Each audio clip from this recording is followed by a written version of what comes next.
Welcome to SUSD Spotlight, your go-to source for all things happening within the district. Whether it's celebrating student and staff achievements, delving into trending education topics, or highlighting inspiring human interest stories, we've got you covered. Join us as we illuminate the incredible endeavors taking place in our schools and forge connections within our community. Get ready to be informed, inspired, and engaged as we embark on this journey together, spotlighting the extraordinary in SUSD. Welcome to another edition of SUSD Spotlight. Today we are excited to talk about the Coronado Innovation Lab, and we have with us in studio Assistant Principal Chad Johnson and teacher Jenny Kinsey. Welcome. Thank you so much. Thanks for having us. So as we get started, perhaps each of you could take a few seconds to introduce yourselves to our listeners. Sure. I am Jenny Kinsey, and I'm one of the special education teachers at Coronado. Specifically, I teach transition and job skills and math and science. Thank you, Jenny. And I'm Charles Johnson. I'm the Assistant Principal over Student Services at Coronado. I've been there for 4 years. I was in the classroom as a history teacher for 14 years before that, and love working with the families of South Scottsdale. So tell us a little bit about the Coronado Innovation Lab. Whose idea was it? What does it entail? Sure. So I've always tried to include our special education students in absolutely everything that general education students have. So I really try and pull out everything possible and always looking for money. So somebody came to me and just said, hey, we've got this grant, you really should try for it.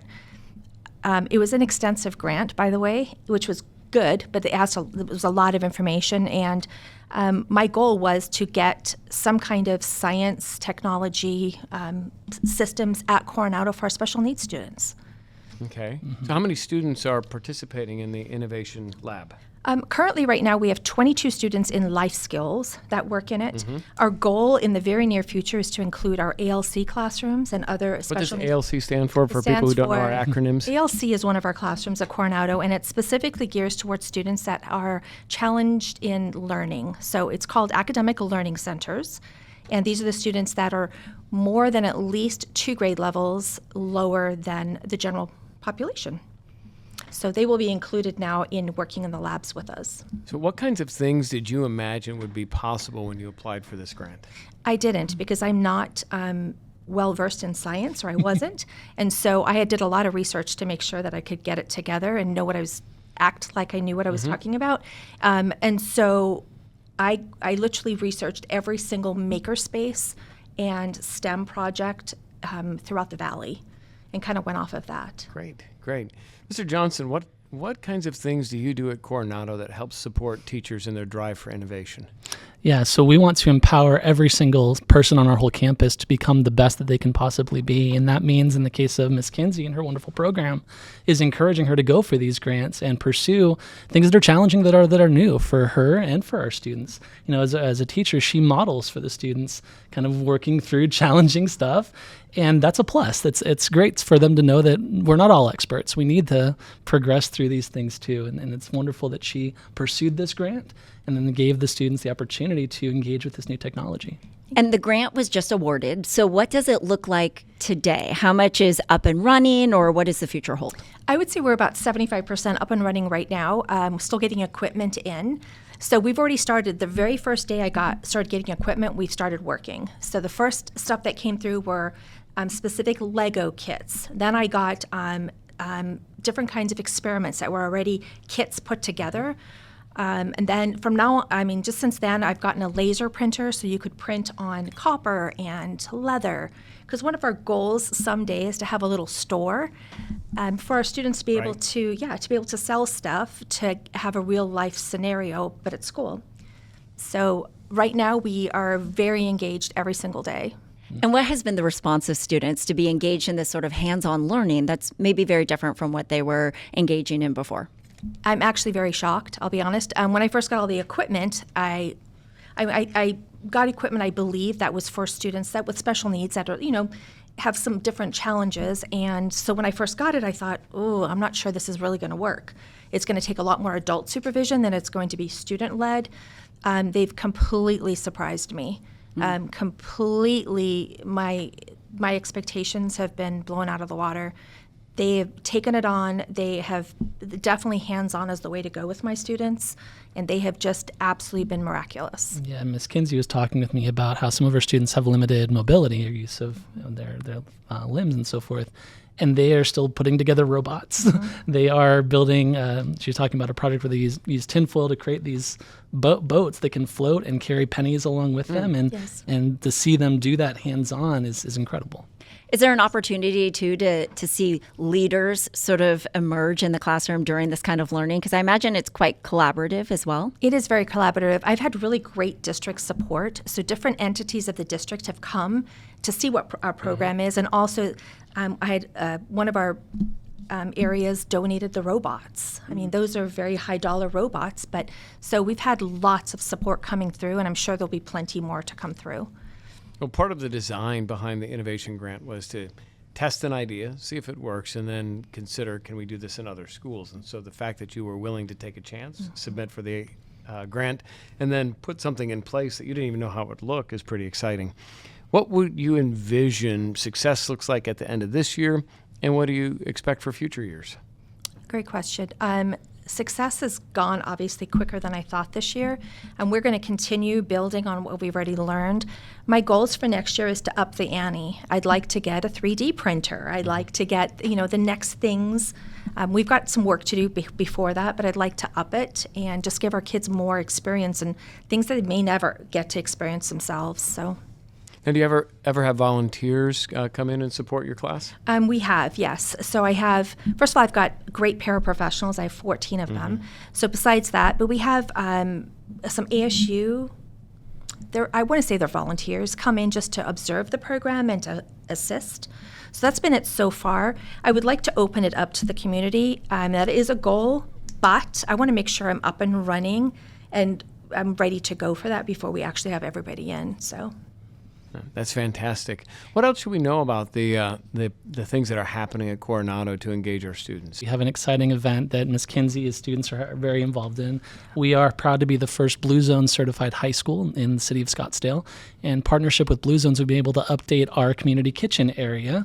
And so we had donations of new stoves, new ovens, as well as new cookware. And Ms. Kinsey's students are right there going to be hands-on. In fact, we have a presenter coming to do a cooking demo for our students, and they're going to be using vegetables that were grown right in their community garden by her LSC students. So I'm very excited for that. That's fantastic. And how many students did you say are involved in the Innovation Lab and these same kinds of opportunities? Every day, 22. Okay. But again, it just depends on the day because I have invited, obviously, other students in, and the cooking club will join us, and other people that do have some interest in cooking will be also joining us because we do have a chef coming to do the presentation for us. So. Yeah, and though it's 22 students in your program, they are involved in everything on our campus. We have LSC students serving in our student government.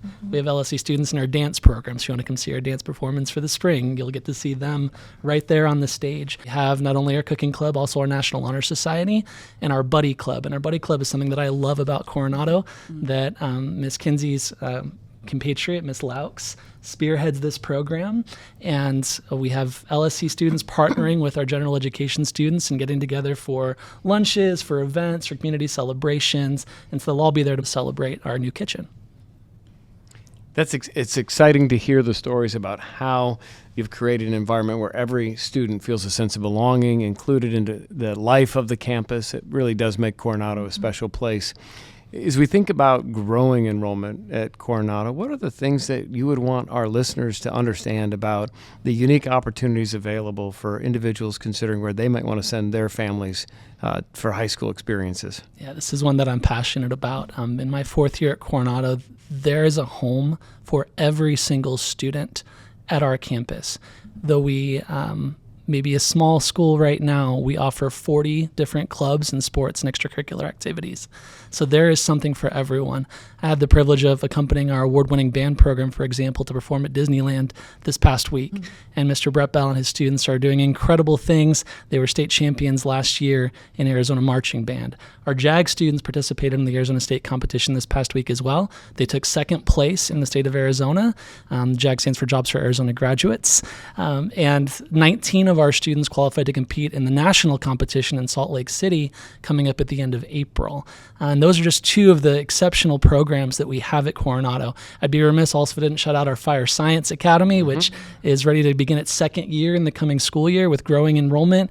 We're excited for our first batch of cadets that are earning their certifications, ready to get to work. In fact, I was talking with one of our cadets who appeared on the podcast, Naam Pacheco, who's already got job offers to go to work for Scottsdale Fire, and others that want him and our students to join in. So there is something for everyone. So if people wanted to check out Coronado, they can schedule a tour, come and visit, have a firsthand view of what the opportunities are for their students? Absolutely. We welcome that, and we'll show you anywhere you want to see in any club or class that you're interested in. We have something for you here.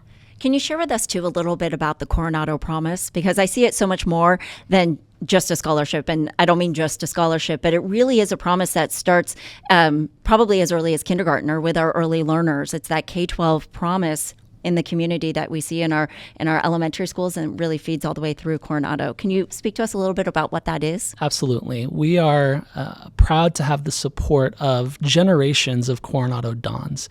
We are the longest functioning high school in the city of Scottsdale, started in 1961. And so with that proud alumni base, generous donors came together to create this foundation that empowers our students to go to receive post-secondary support, whether that be in a trade school or in a community college, and have that fully covered for the first 2 years of their educational journey. We are a proud Title I high school, and so to have that support from our foundation to support our students, many of whom don't have those resources coming from their own family backgrounds, but they are empowered to pursue their dreams. And we're excited for our batch of nearly 30 students to receive the promise this year as well, and continue that legacy. I love to see the way those conversations start early, so that you know that this is a reality within reach, that in this community you will be supported at your post-secondary success. Absolutely. So at the end of every podcast, I like to ask my guests if there is a particular teacher or person who influenced your career trajectory. And if you'd like to give them a shout out, I feel so often teachers' work goes underappreciated, but makes a difference in the lives of so many. And if there's someone who invested in you that you'd like to give a shout out today, we'd love to hear that. Wow. That's a tough one because I've had a lot of support. This is my 11th year teaching. This is my second career. And wow, I've had great support, district support, line level support. My principals, every single principal I've had in the 11 years has been amazing. So I want to shout out to everybody because they could have pushed us away. They could have, just not had time for us, and they have gone above and beyond to make sure that we're included, and they incorporate us in absolutely everything on campus. So I would like to thank SUSD in general because everybody has been great. Thank you, Jenny. Yeah, I want to echo what Jenny just said. Every teacher is a hero, in my opinion. But since I'll give you one from me, and that was my 6th grade teacher at Joseph Zito Elementary in the Isaac Elementary School District in Phoenix. Her name was Marilu Neave. And Miss Neave sponsored our Spanish language club. And I fell in love with the Spanish language. And so in addition to, I'm a history teacher, but I also became fluent in Spanish. And that has enriched my life, so forth. So shout out to Miss Neave. You made a big difference in my life. Thank you for doing that. And thank you so much for joining us today to talk about the Coronado Innovation Lab and the opportunities being provided for our students with IEPs, individualized education plans here in Scottsdale. Always great to lift up the exciting things happening at Coronado High School. We want to thank our listeners for tuning in. And we hope that all of our listeners enjoyed this edition of the SUSD Spotlight and will pitch us ideas for future episodes on our website, susd.org/spotlight.